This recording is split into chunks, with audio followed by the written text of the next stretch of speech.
ज़िले कश्मीर कंदाकोट अंदर अगवा ऐं बाज़ियाबी जो कारोबार उरूज ते पहुतल। ज़िले कश्मीर कंदाकोट अंदर 24 कलाकनि दौरान 3 ॼणा बाज़ियाब, 4 ॼणा अगवा। ताज़ी वारदात में तंगवानी वेझो दाड़ियल तां रिक्शा ड्राइवर रशीद जाफ़री ऐं अनीसुर रहमान बिरोही अगवा।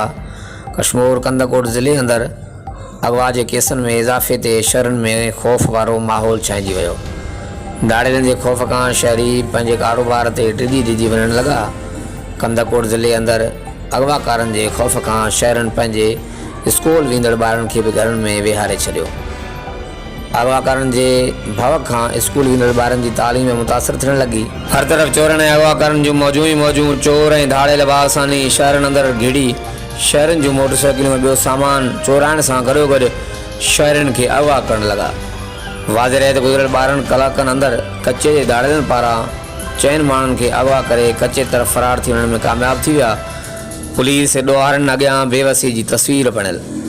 ज़िले अंदरि अगरि इहो हाल रहियो त शहरी शहर खे अलविदा चई ॿिनि शहरनि ॾांहुं रुख़ कंदा।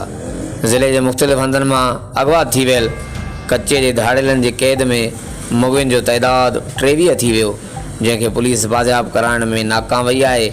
मुग़ियुनि जी अदम बाज़ियाबी ते वारसनि जे घरनि में कोराम ऐं सोग जो माहौल पिणु आहे। होॾां आख़िर में यादि रहे त तंगवानी भरिसां हथियारबंदनि पारां अगवा कयल 2 ॼणनि अनीस बिरोही ऐं अब्दुल जाफ़री मां हिकु ॼणे अब्दुल जाफ़री खे छॾे हथियारबंद अनीस बिरोही खे अगवा करे नामालूम हंधि खणी फ़रार थी विया। हर वक़्तु आगाहण लाइ ॾिसंदा रहो JTN वेब न्यूज़ तंगवानी।